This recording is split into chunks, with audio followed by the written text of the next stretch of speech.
Welcome to our web series on making requests at work. My name is Jen and I'm one of the psychologists who works in the TAC program at Aspire. As parents, we spend a lot of our day asking our kids to do things. So think about how often you ask your child to clean up, get dressed, brush their teeth, come to dinner, sit down, get ready for bed, and so on. Sometimes children will comply and follow through with our requests, no problem. But other times we work hard at getting our kids to do the things we want them to do or the things that we need them to do. So I'm going to talk briefly today about some strategies we can use when making requests to increase the likelihood of our kids following through with what was asked, hopefully without a fight. Okay, so the strategies that I'm going to talk about today are mainly what we call proactive strategies. So this means that they're strategies or tools that we're using before a non-preferred behavior occurs. Reactive strategies are things that we can do once a child's having a meltdown or is upset or demonstrating those non-preferred behaviors is discussed in other videos. What we're going to focus on today is what we as parents can do differently, or how we can make a request in a different manner in a hope that that's going to help our child do what we're asking them to do. And the hope is that we see as little of that non-preferred behavior as possible. So things like saying no or being resistant or having a meltdown or things like that. So the first thing we need to think about when making a request is whether or not that request is developmentally appropriate for our child. And I think this is a really big thing that we work on when kiddos come in our program, is figuring out what should we developmentally be expecting this child to be able to do. So what this means is your child developmentally capable of doing what you're asking them to do? So many of the kiddos we see at Aspire have delays in one or more areas of development. So we could see delays in areas such as speech and language skills, motor skills, cognitive skills, social skills, emotional regulation skills, in many different areas, and many kids have delays in multiple areas. So what this means is, for example, a child might be 5 years of age chronologically, but because they're demonstrating areas or delays in different areas, their developmental level is closer to 3 years of age. That's the kind of level that they're showing us skills at. And so in that case, for that particular child, we would want to place our expectations or any kind of request we're giving to that child at a similar level that we would give a 3-year-old child. So that's what we say their developmental level is. Now, many of the families that are watching this video might not have attended the TAC program or diagnostic clinic yet, and so they don't have all the assessments done. And so when you do come through TAC or diagnostic clinic, what we do during that time is we provide assessment in multiple areas of development that help let us know where that child's at developmentally. So where are they showing us skills based on what a child should be able to do kind of at that age. So if you haven't come through the program yet and you don't know the developmental level of your child, that's okay, because really you as the parent are already the expert on your child. So you might not have all the assessments with the specific numbers and data and the charts and all that, but you know exactly what your child's capable of doing and what they've been successful with in the past. So a good example of this would be the number of steps that you can provide your child with when you're giving them a request or direction. So for example, some kids are capable of doing a 3-step direction. So put on your pajamas, brush your teeth, and pick a story to read. Some kids can do all 3 of those steps, no problem. Some kids do 1 step and then you see them struggling, they're lost, they don't know what they're supposed to be doing. Some kids might not even be able to do 1 step. They might need more support, more direction, physical guidance, modeling. They might need visuals. They might need you to use less language, like 1-word requests like pajamas. They might need you to show them their pajamas or help them do parts of putting on their pajamas, things like that. So you as the parent know kind of what your child is capable of doing. So I think, kind of to summarize that, I think the simplest way to know what your child is capable of is what have they shown you in the past and what have they been successful with, and then when do they seem to fall apart. And so whenever we're putting an expectation on our child or whenever we're making a request for them, we want to start with what they're successful with. And then as they develop and they become more successful, we're going to slowly build up those expectations. So the number of directions or steps you can give them when making a request is only one area to look at this, but there's lots of different areas to think about. And so the biggest thing we want to do is just think, whenever we make a request, does my child have the skills necessary to complete this task? And how can I set them up for success when I make a request to them? Okay, so the next thing we want to remember when making a request is we want the request to be as specific as possible and worded as a statement, not a question. So if I say to my child, do you want to put on your coat? I need to be prepared for them to say no, because I've given them the choice when I asked it as a question. So if it's not a choice, then don't make it a choice by posing it as a question. The other thing we want to remember when making a request is it needs to be specific, so the child knows exactly what they're expected to do. So if we make requests, things or say things to our child like be good or behave or it's time to get ready, things like that can be too vague for a lot of kids. So we want to be really concrete and specific in what we're saying. Another thing we want to keep in mind is that we often tell our kiddos what we don't want them to do instead of telling them what we do actually want them to do.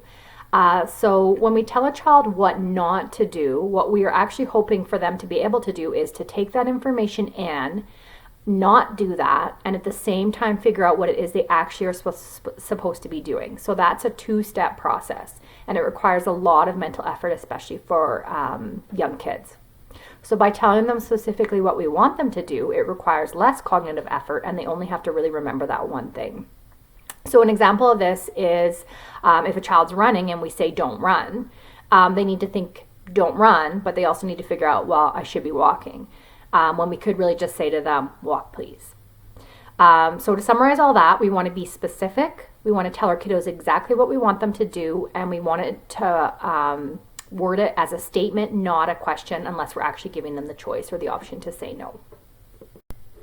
Okay, so when making a request, we want to keep in mind the timing of the request. So this includes things like providing a warning or time to complete what they're doing before we expect them to follow through with the request, making sure we're not providing them with too many requests at once, and making sure that we have their attention when we're giving them the request.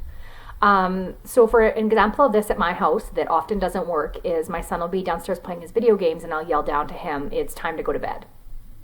And so in those times, what he'll often do is ignore me and not follow through with my request, or yell back something about having more time or things like that. So what I could do instead is I could go downstairs, I could make sure I have his attention, I could give him a warning and say in 10 minutes it's time to turn off your video game and put on your pajamas. Then once his game is off, I can provide him with additional requests such as, brushing your teeth and picking out your story or things like that. So what we want to keep in mind is when we are providing a request, we want to give them a warning when we're expecting them to switch activities, provide them with time to comply with the request, making sure we have their attention when we're giving them the request, and then not overwhelming them with too many requests at once. Okay, so when making a request, another thing to think about is being kind yet firm. So always keep in mind relationship when interacting with your child. So this includes interacting with your child in a positive way while making sure that you're maintaining expectations, as well as being consistent with what you say. So any request that we're providing needs to be reasonable and enforceable. So we want to avoid things like threats or saying things to our kiddos that we're not willing to follow through with. An example of this, or an example of what not to do is my son when he was younger, he didn't want to clean up his toys. And so I said to him, I was going to get a garbage bag out and throw them all in the garbage if he didn't clean them up. And so he was just like, okay.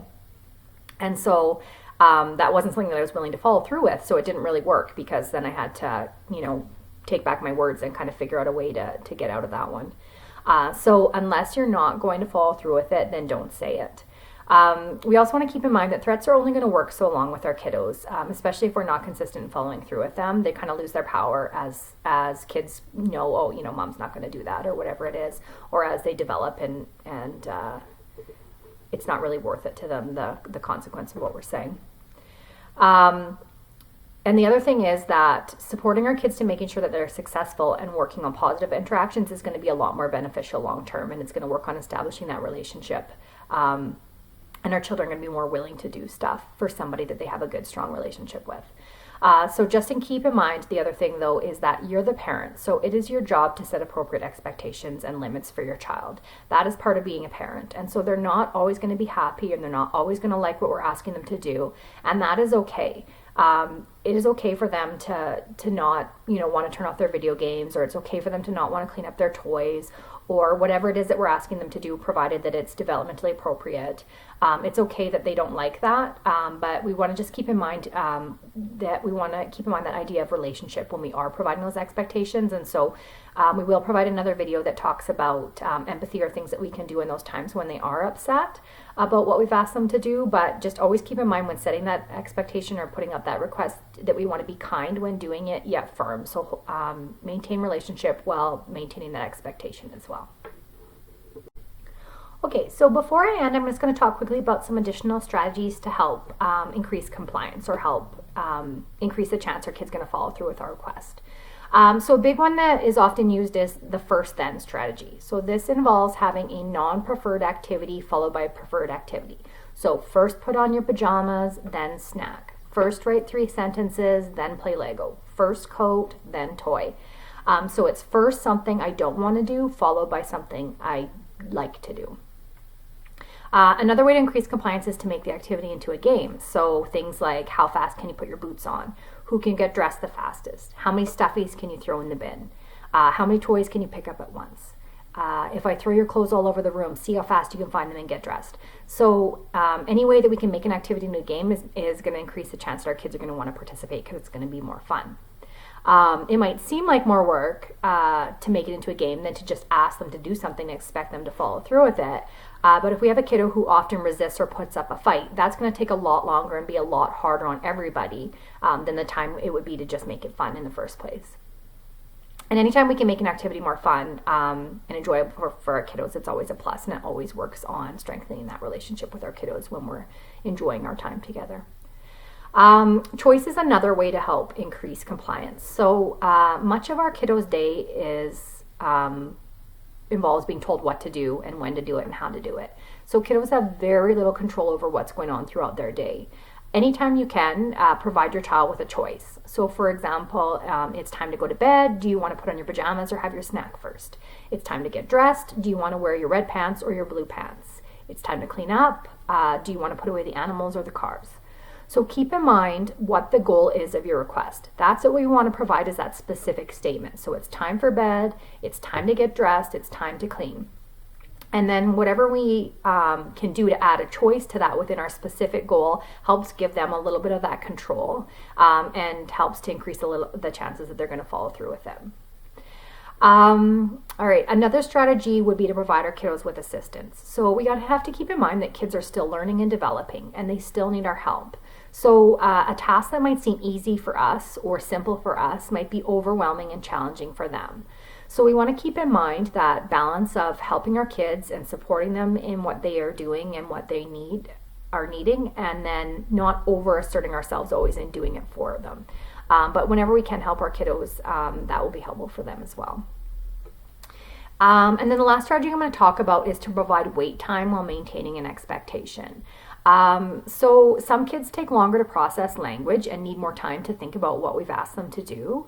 Some kids have a harder time with shifting their thinking, and it takes them longer to take in what we said, have it make sense to them, accept it, and then switch over from a task or following through with an action.